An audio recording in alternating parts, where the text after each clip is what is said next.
Tunapokea taarifa yetu ya habari kutoka idhaa hii ya Kiswahili ya Radio Fortune Africa. Tuliokuandalia ni mengi, ikiwa ni pamoja na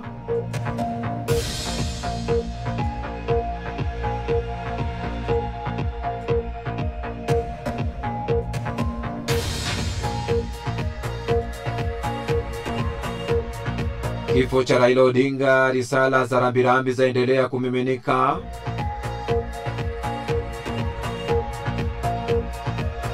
Rais mstaafu wa Kenya Uhuru Kenyatta amesema nimempoteza rafiki na kaka. Rais wa Zambia amtaja Odinga kama mtetezi wa demokrasia.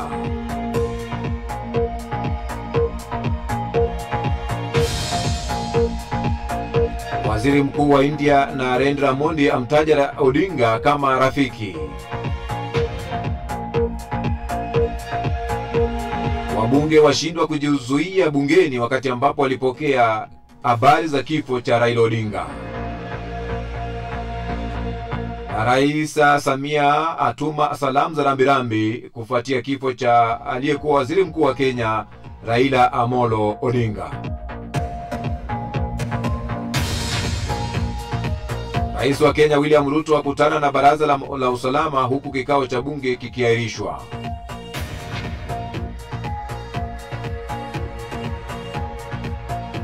Naam, natumai ubweri wako pote pale ulipo duniani kwa moyo mkunjufu na mikono miwili. Hujambo na karibu kwenye taarifa yetu ya habari kutoka idhaa hii ya Kiswahili ya Radio Fortune Africa. Jina langu ni Kantona Joseph.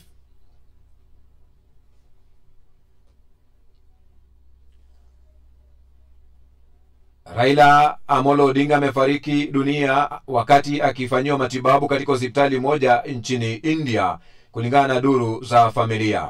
Waombolezaji wa eneo la Kisumu wamemiminika katika eneo la makazi ya aliyekuwa waziri mkuu wa Kenya Raila Odinga kuungana na familia wakati huu wa kuomboleza. Kupitia vyombo vya habari vya eneo, waombolezaji wanabubujikwa na machozi huku wakiwa wameshika matawi kama ishara ya kuomboleza na familia ya Odinga. Waombolezaji wengine wameshuhudiwa katika barabara za eneo la Kisumu wakipiga mayowe kama namna ya kutoa risala zao. Hili ni eneo ambalo Raila Odinga amekuwa na wafuasi wengi.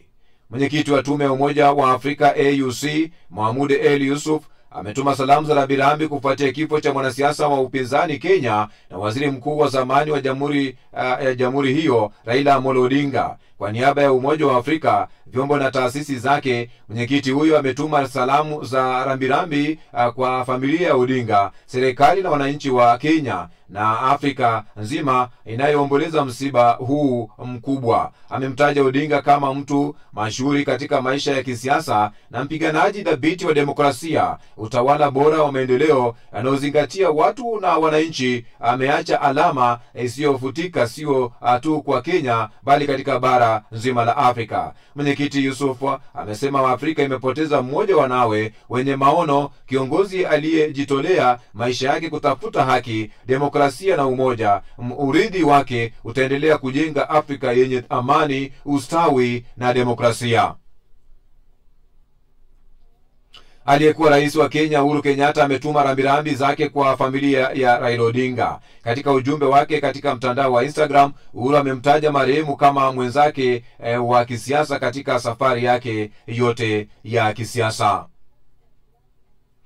Rais wa Zambia Hakainde Hichilema ametuma salamu za pole kufuatia kifo cha mwanasiasa wa Kenya Raila Odinga. Katika taarifa yake kupitia X amesema anasikitika kusikia kifo cha aliyekuwa waziri mkuu wa Kenya Raila Odinga. Anasema tunatuma rambirambi zetu kwa watu wa Kenya, familia Odinga, rais wa Kenya William Ruto na wote walioguswa na mtetezi huyu mkuu wa demokrasia. Hichilema amesema urithi wa Odinga utadumu na amemtakia apumzike kwa amani.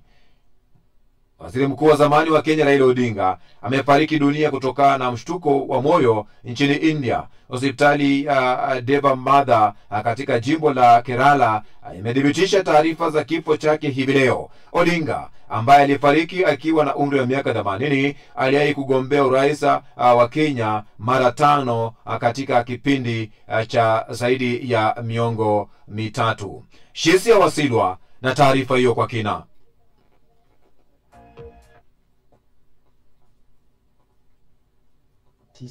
Asubuhi kwa saa za India kutokana na mshtuko wa moyo. Tangazo la kifo cha Odinga limeitumbukiza Kenya katika majonzi makubwa, huku salamu za rambirambi zikimiminika kutoka pande zote za kisiasa na jumuiya ya kimataifa. Akiwa anajulikana kwa jina la upendo baba, lenye maana ya baba wa taifa, Raila Odinga alionekana kama moyo wa mapambano ya Kenya kwa ajili ya haki, vyama vingi na mageuzi ya kisiasa. Rais William Ruto aliongoza taifa kuomboleza, akimtaja Odinga kwa mzalendo wa taifa ambaye ujasiri na kujitolea kwake viliunda njia ya Kenya kuelekea demokrasia na umoja. Viongozi kutoka barani Afrika akiwemo Rais Cyril Ramaphosa wa Afrika Kusini, Nana Akufo-Addo wa Ghana na rais wa zamani wa Nigeria Olusegun Obasanjo walimsifu Odinga kama mwanafalsafa wa Afrika aliyechochea kizazi cha viongozi wenye maono. Wakenya wanamkumbuka vipi Raila? Ni msiba mzito sana kwa Wakenya. Sote tumempoteza mtu ambaye alikuwa ni baba. Manake alikuwa anaitwa baba. Ni baba wa demokrasia, baba wa siasa, baba katika familia, baba serikalini, baba kila mahali. Raila anaweza kumkumbuka kwa njia nyingi sana kwa sababu alituletea demokrasia katika nchi yetu. Alikuwa anaipenda nchi yetu sana. Habari za kifo chake ziliposambaa, hisia kali za huzuni ziliripotiwa jijini Nairobi, Kisumu na Bondo, ambako maelfu walifurika mitaani wakiwa na bendera, mishumaa na nyimbo za ukombozi kumkumbuka kiongozi huyo. Mitandao ya kijamii imefurika na ujumbe wa rambirambi kutoka ndani na nje ya nchi, watu wakikumbuka hotuba zake zenye moto, ucheshi wake na uzalendo usiokuwa na mipaka. Katika jangwa la siasa za Kenya, jina Raila Amolo Odinga limekuwa kama ngurumo ya radi kabla ya mvua, sauti iliyotikisa milima ya mamlaka na mabonde ukosefu wa haki. Raila hakuwa mwanasiasa wa kawaida, alikuwa mchecheto wa mapambano, kiongozi aliyezaliwa kwa upepo wa vuguvugu na mwana mapinduzi aliandika jina lake kwa wino uvumilivu. Philip Okiai ni mtaalamu wa masuala ya uongozi. Tamkumbuka Raila Odinga kama shujaa ambaye alipigania demokrasia na mabadiliko ya kikatiba katika nchi yetu ya Kenya. Raila Odinga alizaliwa Januari 7 mwaka 1945. Alikuwa mwana wa makamu wa kwanza wa rais wa Kenya Jaramogi Oginga Odinga. Alirithi si tu jina la familia lenye uzito wa kisiasa, bali pia moyo usiotetereka wa kupigania haki. Shisia Wasilwa, DW, Nairobi. Asante sana Shisia Wasilwa kwa taarifa hiyo kutokea jiji la Nairobi nchini Kenya, ambapo nazidi kusonga mbele kwenye taarifa Afrika leo mchana. Awamu hii tunashirikiana na shirika la DW kwenye matangazo haya ya moja kwa moja, ambayo ni matangazo ya mbashara msikilizaji, wakati ambapo ni Afrika leo mchana, habari za dunia. Tupokee kutoka kwake Musa Navia akiwa maeneo ya Kisumu. Ilisambaa mitandaoni, wengi wasijue uhakika wa yaliyokuwa madai ya kufariki kwa kiongozi huyo wa upinzani. Jijini Kisumu, minong'ono hii ilitawala sehemu za mitaani, biashara, makundi ya watu yakionekana katika sehemu za mabunge ya wananchi, miongoni mwa maeneo mengine ya jumla, duru zikisikika. Baadaye majira ya saa 4 asubuhi, ilikuwa dhahiri kuwa habari kuhusu kifo cha Odinga zilikuwa ni za kweli, na hapo wakazi jijini Kisumu walifurika barabara za mitaa, barabara ikiwemo Kondele na katikati ya mji kuomboleza kifo cha kinara huyo. Kwa mabango na nduru walimiminika, wahudumu wa bodaboda wakiwa wamebeba matawi, akina mama kwa wanaume wakitawaliwa na nduru, majonzi na kauli mbalimbali, na kuelekea hadi ikulu ndogo ya Kisumu kwenye maombolezi yao. Kwa hakika kimefanyika leo kimetuacha na huzuni. Mimi kama mtoto wa baba nimebaki yatima na sioni kama mbele ama nyuma, sina mbele ama nyuma. Nimesikia uchungu mwingi sana kama nimesikia ya kuwa baba amefariki. Tulisikia ati baba alikuwa mgonjwa na tujui ni ugonjwa gani. Raila Amolo Odinga ambaye nyumbani kwao ni jimbo la Siaya na mwenye makao yake katika vilima vya Riati jimbo la Kisumu alizaliwa katika hospitali ya kanisa la Kimishonari la Maseno mnamo tarehe 7 Januari mwaka 1945. Babake Jaramogi Oginga Odinga, makamu wa rais wa kwanza wa Kenya, na mamake Mary Juma Odinga. Katika elimu yake, Raila Odinga alisomea katika shule ya msingi ya Kisumu na baadaye shule ya msingi ya Maranda kabla ya kujiunga na shule ya upili ya Maranda na kusomea katika taasisi ya Herda ya Ujerumani. Mwaka 1965 alijiunga na chuo cha kiufundi cha Magdeburg Ujerumani, akifuzu na shahada ya masters katika uhandisi wa mitambo na kurejea nchini Kenya mwaka 1970. Atakumbukwa pakubwa kwa kuwa miongoni mwa wanasiasa walioshinikiza kuondolewa kwa uongozi wa chama kimoja nchini Kenya na kuondoa uongozi wa chama cha KANU katika kampeni alizoziongoza mnamo mwaka 2002 zilizompa ushindi rais wa 3 wa Kenya Mwai Kibaki. Mimi Raila Amolo Odinga. Mwaka 2007 ghasia za uchaguzi mkuu ziligubika taifa, mazungumzo yaliyoongozwa na Kofi Annan yakipelekea maridhiano yaliyounda serikali ya nusu mkate, Raila akichukua wadhifa wa waziri mkuu. Kabla ya wadhifa wa waziri mkuu, Raila amehudumu kama mbunge wa eneo bunge la Lang'ata, Nairobi, na vilevile kushikilia wadhifa wa waziri. Mwaka 2010 alipigia debe uundwaji wa katiba mpya ya Kenya na kuungana na rais mstaafu Uhuru Kenyatta maarufu handshake, ushirikiano uliodumu hadi kura ya uchaguzi wa mwaka 2022 ambapo alishindwa na rais wa sasa William Ruto ambaye baadaye alimhusisha kwenye serikali ya ushirikiano maarufu Broad-Based. Raila Amolo Odinga amefariki akipokea matibabu nchini India akiwa na umri wa miaka 80. Musa Navie, DW Kisumu. Haya, asante sana Musa Navie kwa taarifa hiyo kutokea katika eneo la Kisumu ambapo umetuchorea taswira ilivyo. Na huko ndiko chimbuko la Raila Amolo Odinga. Rais Andry Rajoelina wa Madagascar amepinduliwa madarakani na jeshi jana Jumanne, na hali ya wasiwasi bado imetanda nchini humo kufuatia maandamano ya vijana. Marekani imetoa mwito kwa pande zote kutafuta suluhisho la amani nchini Madagascar. Saumu Simba na taarifa hiyo kwa kina. Japo haifahamiki amekimbilia nchi gani. Jana jeshi lilitangaza kutoa madaraka baada ya bunge kupiga kura kumuondoa madarakani rais huyo baada ya wiki kadhaa za maandamano ya kuipinga serikali yake yaliyochochewa na hasira za wananchi za kukatika kwa umeme na ukosefu wa maji. Vijana wa vyuo vikuu waliokuwa mstari wa mbele kuongoza maandamano wanalalamikia hali ya maisha na kupuuzwa kwao na serikali ya Rajoelina. Hirizo Andrea Manantena, kiongozi wa vijana nchini Madagascar, ameelezea msimamo wao baada ya kukimbia kwa Rajoelina na jeshi kutoa madaraka. Kwa uamuzi wa bunge tumeridhika kwa kiasi fulani. Japokuwa kilio cha malalamiko yetu ni halali, bado tunaamini kuna hatua nyingi za kuchukuliwa na kufanyika mazungumzo ili kufikia malengo yetu ambayo ni kuleta mageuzi ya kisiasa. L'objectif final du changement radical de tout un système. Marekani imezitulia mwito pande zote za kisiasa nchini Madagascar kutafuta suluhisho kwa njia ya amani na kuheshimu katiba. Umoja wa Afrika uliokuwa na mkutano wa dharura Jumatatu kujadili Madagascar umekemea mageuzi ya uongozi kwa njia zisizo za katiba. Urusi nayo hivi leo imesema inafuatilia kwa karibu matukio na inataraji Madagascar itajizuia na umwagaji damu. Mara baada ya mapinduzi jana, kiongozi wa kitengo maalum cha jeshi cha Kapsat alitangaza kwamba jeshi la ulinzi litaunda baraza maalum la maafisa wa kijeshi na wale wa ulinzi wa raia kusimamia uongozi, lakini pia kuteua waziri mkuu atakayeanzisha serikali ya kiraia. Kiongozi wa vijana Herizo Andrea Manantena amezungumzia juu ya uingiliaji kati wa jeshi kwenye hali ya kisiasa inayokabili Madagascar. Vu la situation, c'était assez prévisible parce que ni kitu kilichotarajiwa kwa sababu hatukuweza peke yetu kuwadhibiti polisi wa gendarmerie. Na juu ya hilo kulitolewa mito mingi kwenye mitandao ya kijamii kutaka jeshi liingilie. Kwa hivi sasa hatuna hofu ya kuzungumzia madai yetu kwa sababu tunafanya hivyo kwa ajili ya umma mzima. na wanajeshi kwanza ni sehemu ya umma kabla ya kuwa wanajeshi. Partie de la population vont être dans leur corps respectif. Wiki iliyopita Rajoelina aliahidi kufuatilia kwa karibu hali inayokabili vijana wa nchi hiyo na hasa wa vyuo vikuu pamoja na maeneo wanayoishi. Hata hivyo, baada ya kupinduliwa kwake, vijana hivi sasa wanasema waziri mkuu mpya wa kijeshi Meja Jenerali Rufin Fortunat Dimbiswa Zavisambo atajenga chuo ambacho kitakidhi mahitaji ya wanafunzi wote. Asante sana hapo hivi Saumu wa Simba kwa taarifa hiyo.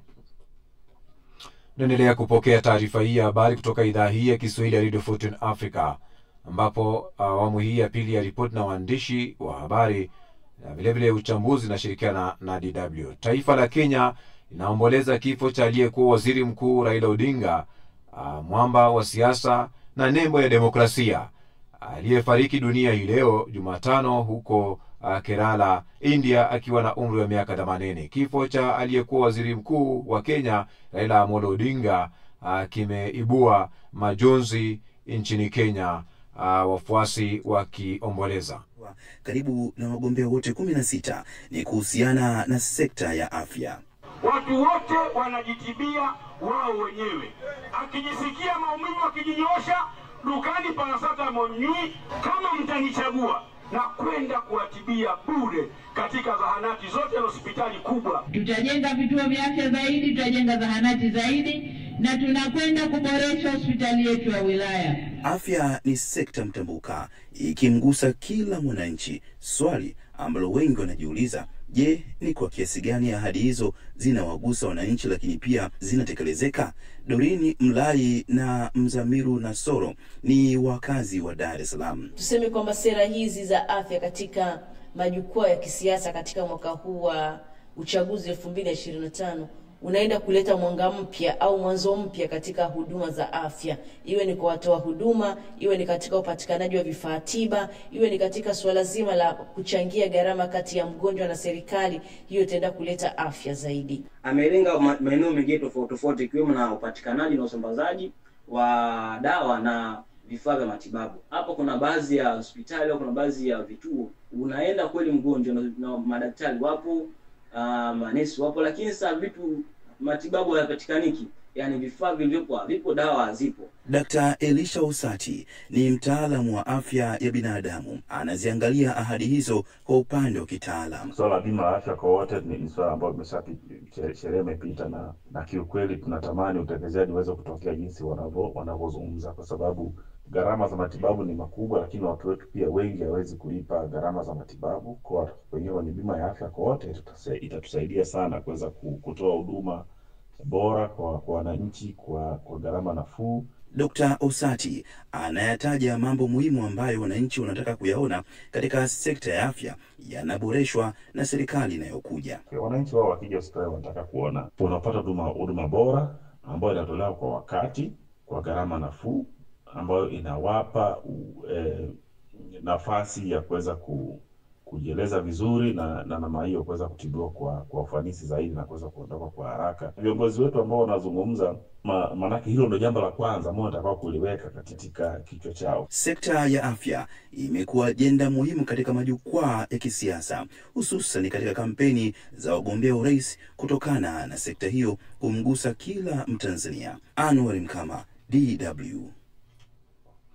Asante sana Anwar Mkama kwa taarifa hiyo kwa kina, ambayo namna hiyo inatokana na siasa za Tanzania kuelekea kwa uchaguzi wa 29 Oktoba hii, ambapo namna hiyo ni masuala ambayo tutakuwa nayafuatilia kwa kina, tuone kwamba ni lipi linajitokeza katika siasa hizo za Tanzania. Na kurejesha kwenye studio za DW katika hatua hii, msikilizaji. Mwaka 2026 kwa kushinda mechi zao za jana Jumanne, na zimejaza nafasi nyingine tatu kati ya zile ambazo zilikuwa zimetengewa bara la Afrika. Tayari kulikuwa kuna timu 5 ambazo zilikuwepo, lakini nafikiri walikuwa wametengewa 9. Wanazungumziaje kwanza kufuzu kwa Afrika Kusini, Ivory Coast na Senegal jana? Maana tulikuwa ni kama hatuna uhakika. Tulikuwa hatuna uhakika, lakini nilitaraji kwamba Ivory Coast na Senegal watasonga mbele, lakini Afrika Kusini, kwa sababu unajua wakianza ile mechi yao jana walikuwa katika nafasi ya 3 kwenye kundi lao. Ndiyo. Kundi cha lile walikuwa wanaongoza Benin. Nigeria nilitarajia kwamba walikuwa kama tulivyosema walikuwa katika hali ngumu, lakini walijitahidi, wamepata nafasi ya kucheza mechi za mchujo licha ya kupata ushindi mkubwa ule wa 4-0 dhidi ya Benin. Afrika Kusini wao waliwachapa Rwanda magoli 3. Unaona, Nigeria walikuwa wanahitaji hisani ya Rwanda, labda Rwanda wangewafunga Afrika Kusini, Nigeria wao sasa wangefuzu moja kwa moja, hisani ambayo hawakuipata. Afrika Kusini wakafanya kazi yao na moja kwa moja wamekwenda, na ndio mara ya kwanza kufuzu katika kombe la dunia hili tangu mwaka 2010 ambapo wao walikuwa waandalizi kule Afrika Kusini. Nakumbuka hii Afrika Kusini ilikuwa imepunguziwa pointi 3 kabla hapo kama adhabu ile kuchezesha mchezaji ambaye alikuwa si halali. Kwa hiyo nafikiri walistahili kwa kweli Afrika Kusini. Wamecheza vizuri kutoka mwanzo na walistahili kufuzu, kwa sababu licha ya kupoteza hizo pointi 3 muhimu lakini wamefuzu vile vile. Haya, tuangalie sasa kwa huo mchujo ambao unakuja. Kuna kama ligi ndogo hivi inachezwa nusu finali. Mchezo mmoja nusu finali, na hizi ni timu ambazo zinajumuisha timu kama vile Cameroon, Jamhuri ya Kidemokrasia ya Kongo, Gabon na Nigeria. Kwa hiyo nusu finali wacheze, alafu finali inapigwa Morocco mwezi Novemba, alafu inakwenda kuongezea ile orodha ya timu 10 za Afrika. Unazungumziaje? Ni mchujo mkali sana huo. Timu zote hizi kwa sababu na ukiangalia mechi zenyewe zitakazochezwa ni kwamba hizi timu Nigeria, Cameroon, Gabon pamoja na Jamhuri ya Kidemokrasia ya Kongo, wapinzani tayari ni kama washajulikana kwa sababu wanatokana kulingana na ile orodha ya FIFA ilivyo. Nigeria ndio iko juu katika hiyo orodha ya FIFA katika hizo timu 4, alafu iliyoko chini ni Gabon. Kwa hiyo Nigeria itacheza na Gabon na Cameroon itacheza na Jamhuri ya Kidemokrasia ya Kongo katika kama hiyo nusu finali. Kipute hicho nakizungumziaje? Cameroon DR Congo. Itakuwa mechi kali sana. Hizi timu zina wachezaji ambao wanajituma kweli kweli, Josephat. Lakini karata yako hapo ukiangalia unaitupa wapi? Maana mimi nimeangalia paka nikakwama hapo. Pia mimi ndio hivyo, sijui niweke wapi mimi karata yangu kwa sasa hivi. Cameroon na Jamhuri ya Kidemokrasia ya Kongo, Nigeria na Gabon. Nafikiri Nigeria kidogo wako mguu mbele. Kwa hiyo wameonyesha nguvu nyingi zaidi. Wameonyesha nguvu nyingi na wameonyesha kweli wanataka kufuzu kombe la dunia, kwa sababu mashindano yaliyopita Qatar hawakufuzu. Kwa hiyo safari hii wanataka kweli kwenda na finali. Nafikiri Cameroon wanaweza kuwazidi Jamhuri ya Kidemokrasia ya Kongo japo kidogo tu. Kwa hiyo wanaweza kupatana na Nigeria katika finali. Kwa hiyo itakuwa ni kazi kubwa hapo. Haya, tunasubiri tuone msikilizaji jinsi mambo yatakavyokuwa katika hizo nusu finali 2. Tuone ni timu ipi ambayo itajiunga na zile nyingine 9 na kuongeza timu za Afrika kufikia 10 kwenda huko Marekani na vile vile huko Canada na Mexico, kombe la dunia mwaka 2026. Angela Mdungu yuko upande wa pili wa studio, na hivi sasa basi tutamkaribisha tu ili aweze kutuelezea kile ambacho kinaendelea na kusambaa katika mitandao ya kijamii. Haya, nazidi songa mbele. Josephat Charo na Jacob Safari hapo. Basi vile vile nimekurejesha kwenye studio za idhaa hii ya Kiswahili ya Radio Fortune Africa. Tunakuomba msikilizaji, simama na kituo hiki cha idhaa ya Kiswahili ya Radio Fortune Africa kufikia malengo yetu ya uratibu kwenye hatua ya kununua transmitter yenye uwezo wa kurusha matangazo mbali kwa njia nzuri kwa njia ya FM. Enda kwenye Facebook yetu, tuko pale na PayPal link, na vile vile unaweza tuma kwa pay bill number ni 625625, account number ni 0124508520, kwamba pay bill number ni 625625, account number ni 01245085217800, au till number ni 4561468 kupitia mitandao yote ya kurusha pesa, ambapo paybill number ni 625625, account number ni 01245085217800, au till number ni 4561468 kupitia mitandao yote ya kurusha pesa. Hii ni idhaa ya Kiswahili ya Radio Fortune Africa.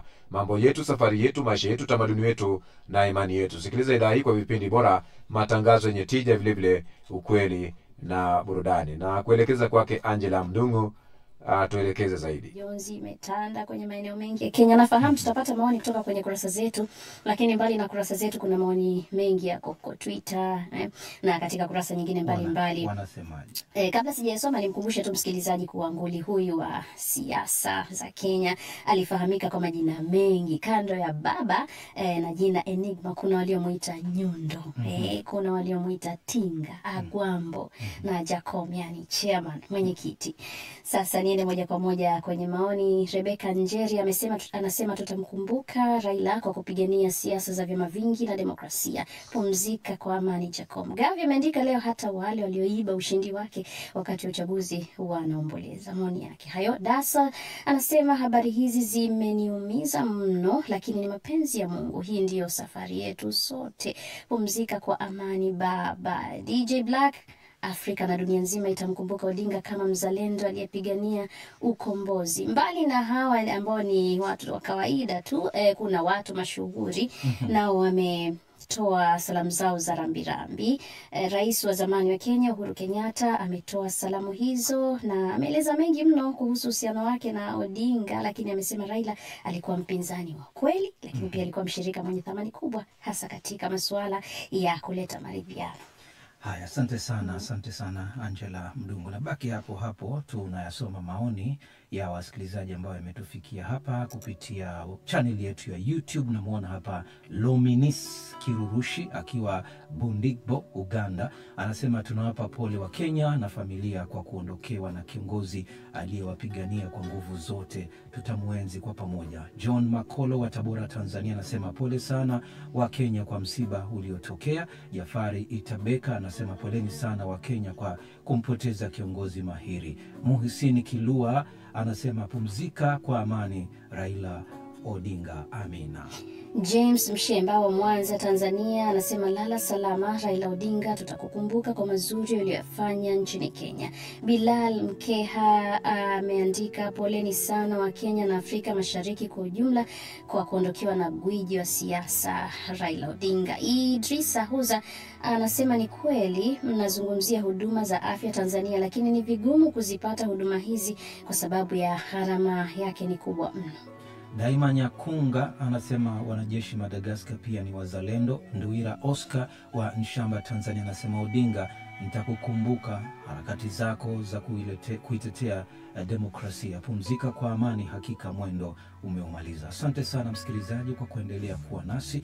Usiondoke, muda mfupi tunaanza mjadala wetu ambao leo unajikita kuhusu kifo cha Raila Amolo Odinga. Haya, asante sana namna hiyo msikilizaji pote pale ulipo. Ndio hali ambayo tunazidi kushirikiana na DW katika matangazo yetu haya ya Afrika leo mchana. Basi inabidi nikupatie kiziba mkonga alafu tuelekee kwenye awamu ya pili ya matangazo ambayo ni mjadala.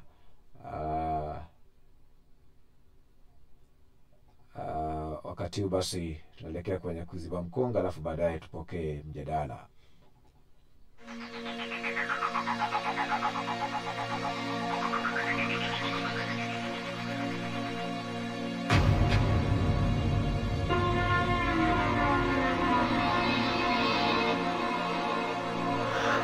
Kwenye kiziba mkonga cha sasa, sio mwanaume anayeyabadili maisha ya mwanamke, bali zaidi ni mwanamke anayebadili maisha ya mwanaume. Nia na tabia ovu ya mke humbadili mwanaume wake, na nia na tabia njema ya mke kumbadili zaidi mumewe katika hali chanya. Ishi naye kwa akili akubadilishe vizuri, otherwise tutakuaga mapema.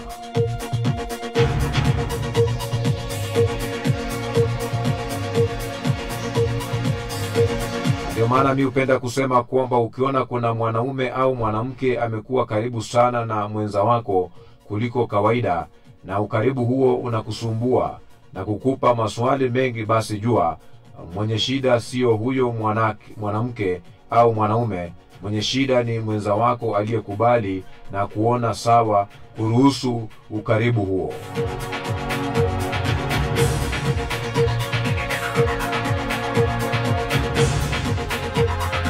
Kama una uhakika nacho usifungie kinywa, zungumza. Na hicho ndicho Kiziba Mkonga cha sasa.